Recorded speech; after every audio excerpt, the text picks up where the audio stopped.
There are some silences you grow used to, like the soft hush of a home long past bedtime, or the comforting quiet of a shared morning coffee. But this silence, this one was different. It clung to the walls of my home like dust I couldn't wipe clean. Marcus had been gone for 3 days. Another conference in Chicago, another trip with Tasha, his ever-efficient assistant with her glossy smile and stilettos sharp enough to draw blood. I stood at the kitchen sink, scrubbing an already clean plate, my fingers wrinkled and pale from the hot water. It wasn't the dishes I was trying to clean. It was the doubt. "Hey, Mom." Noah's voice cut through the silence, warm and grounded. I turned to see my son leaning against the doorframe, hair tousled from sleep, a coffee mug dangling lazily from his hand. He had just returned home for summer break, taller than I remembered, his features sharper, more man than boy now. It startled me sometimes, how quickly he'd grown into someone I barely recognized. "Morning, sweetheart," I said, forcing a smile. "You look like you're about to scrub through the porcelain," he chuckled, walking over to place a kiss on my forehead. "Everything okay?" I dried my hands on a dish towel, hesitating. "Just tired. Long night." He looked at me, eyes narrowing with the kind of concern I hadn't seen from Marcus in years. "You sure that's all?" I nodded, but my throat ached from the lie. I had long stopped confiding in Marcus. I didn't have the heart to burden Noah too. After breakfast, Noah disappeared upstairs, and I wandered through the house like a ghost haunting her former life. The rooms were pristine, untouched by joy. Framed photographs lined the hallway, wedding portraits, family vacations, smiles frozen in time like a lie we all agreed to believe. But lately, I couldn't ignore how forced those smiles looked. Especially mine. That afternoon, as I folded laundry in our bedroom, I found it. A lipstick. Not mine. It had rolled into the corner of Marcus's suitcase, tucked beside his charger and a wrinkled tie. The color was bold, a daring crimson I hadn't worn in over a decade. I held it like a live wire, staring at the label as my heart thudded in my chest. Tasha. Of course. I didn't cry. I didn't rage. I simply closed the suitcase and placed it back in the closet. The evidence sat quietly in my pocket, like a secret begging to be heard. But what was I supposed to do with it? At dinner, no one noticed my silence again. "You've barely touched your food," he said. "I'm just not hungry." "Something's wrong," he pressed gently. I stared at him, wondering if I should tell him. But how does a mother tell her son that the man who raised him was likely betraying her behind hotel doors? Instead, I asked, "Do you ever wonder if people change, even when they promise they won't?"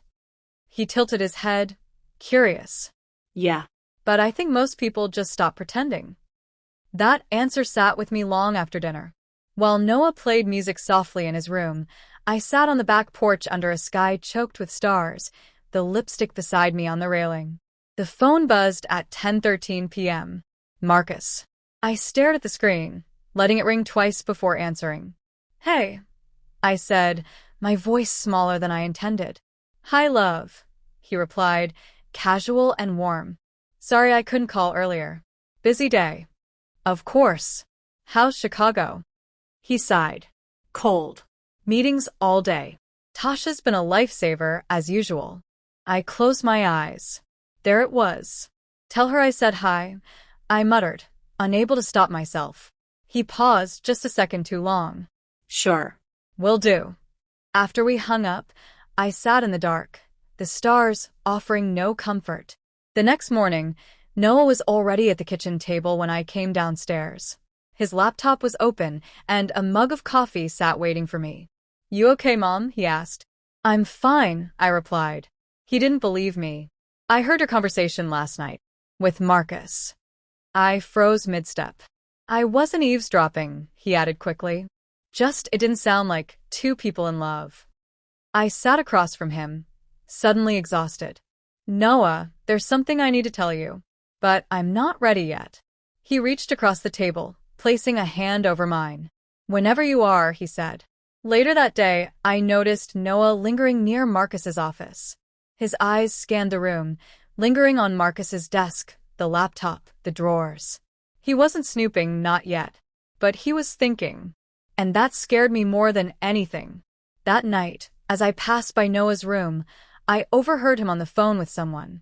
Yeah, it's him. No, I haven't told her. Not yet. But something's off, and I'm not going to let her get hurt again. I didn't know who he was talking to, maybe Ethan, his closest friend. But one thing was clear, Noah had seen the cracks too. The next morning, I found Marcus's wedding ring on the bathroom counter. He never took it off, not even when he worked out. I picked it up and stared at it, wondering if he'd noticed it missing. Noah walked in behind me and startled me. Everything okay? I dropped the ring into my robe pocket. Yeah. He looked at me carefully, and I could see something shift in him. Mom, I think we need to talk. My hands trembled, but I nodded. We sat down on the living room couch, the morning sun spilling through the windows like judgment.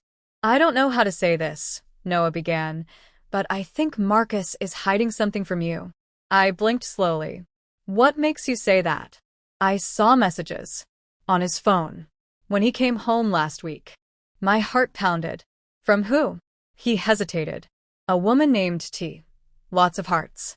Lots of late-night timestamps. He didn't know about the lipstick. Or the business trips that turned into excuses. But I did. And I couldn't pretend anymore. Tears welled in my eyes before I could stop them. Noah leaned forward, his voice gentle. Mom, you don't have to go through this alone. I opened my mouth to speak, to confess everything I'd kept bottled up for too long. But before I could, my phone buzzed again. Marcus. I turned it face down on the table. I'm done pretending, I said, looking Noah in the eyes. For the first time in years, I meant it. The next morning, sunlight filtered through the curtains, golden and cruel. I hadn't slept much, too many questions, too much regret. But mostly, I was afraid of what I already knew. Marcus had texted twice and called once. I hadn't answered. Not because I was trying to punish him, but because I couldn't find the right version of myself to pick up the phone. The trusting wife was gone. The patient listener had disappeared. All that remained was the woman who was finally ready to see the truth. Noah sat across from me at the breakfast table, eyes shadowed by something heavier than sleeplessness. He stirred his cereal absently, then pushed the bowl away. I can't just sit here anymore, Mom. I looked up. What do you mean? I mean, this isn't right. He's out there with her, and you're here pretending it's just another business trip. His voice cracked with frustration. You don't deserve this. I'm not pretending, I replied. I'm processing. He exhaled, rubbing the back of his neck. Well, I've processed enough. I want to do something about it. The conviction in his voice startled me. There was no immaturity in it, just fierce loyalty and a fire that reminded me so much of his father. His real father, not Marcus. Noah, I reached for his hand. I appreciate it, I do. But this is something I have to handle. I don't think you should have to. He stood and grabbed his keys. I'll be back later.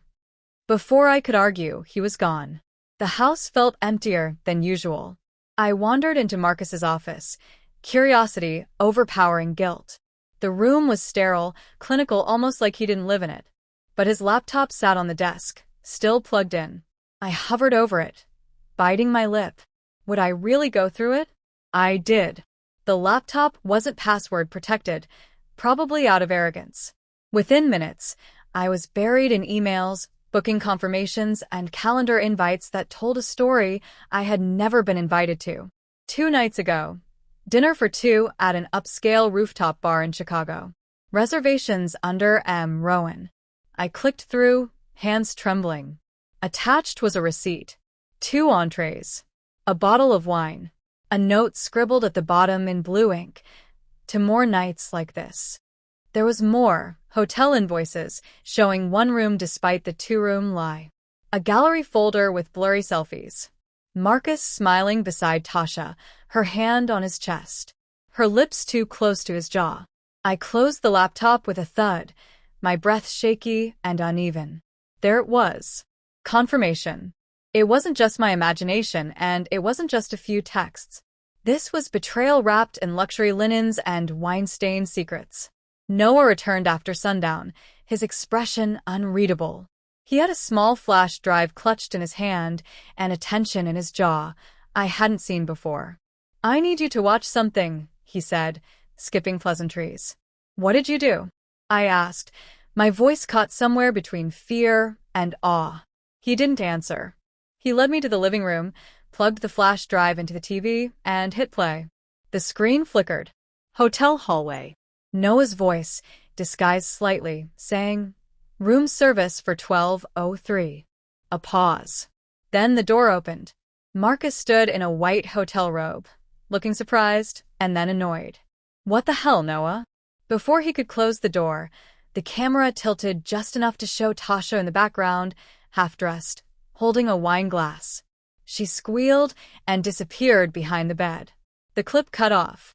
I stared at the black screen, hands trembling in my lap. "You followed him?" "I flew out yesterday morning. One-way ticket. Got the address from his email. Waited outside the hotel until I saw him go up." "Noah, that's illegal," he snapped.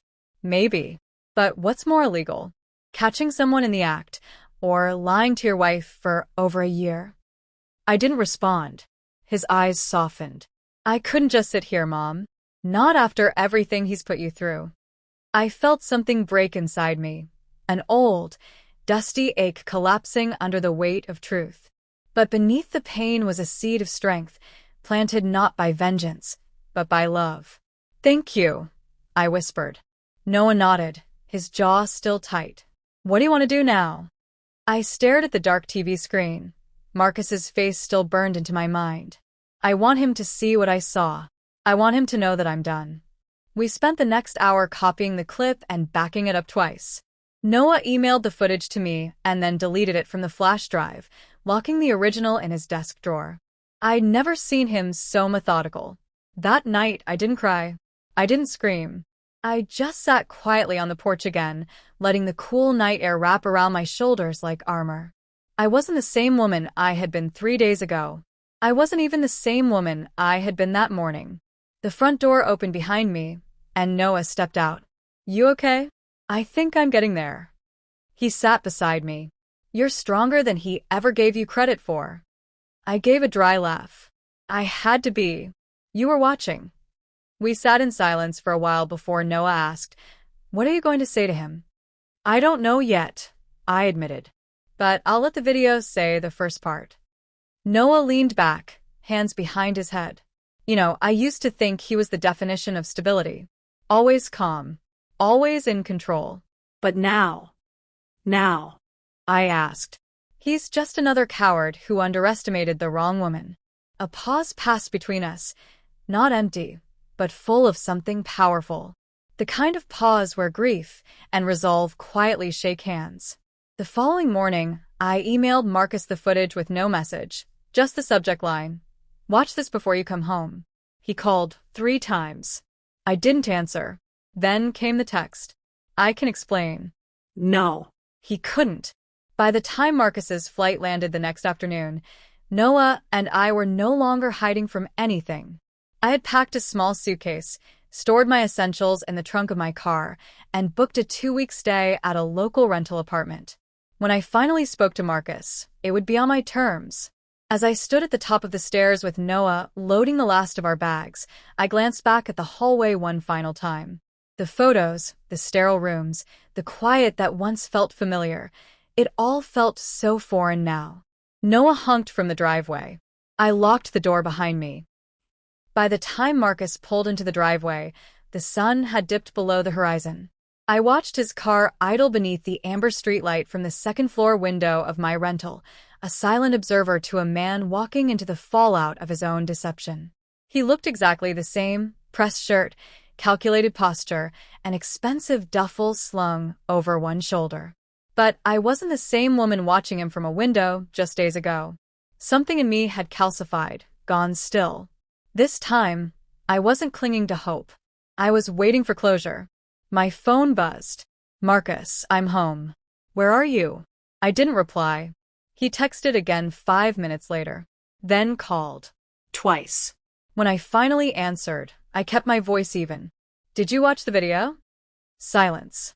Then, yes. Then you know why I'm not there. He exhaled sharply. Can we talk? That depends, I said. Do you want to tell the truth, or do you want to lie until I believe you again? There was a pause. I want to talk in person. Tomorrow. Noon.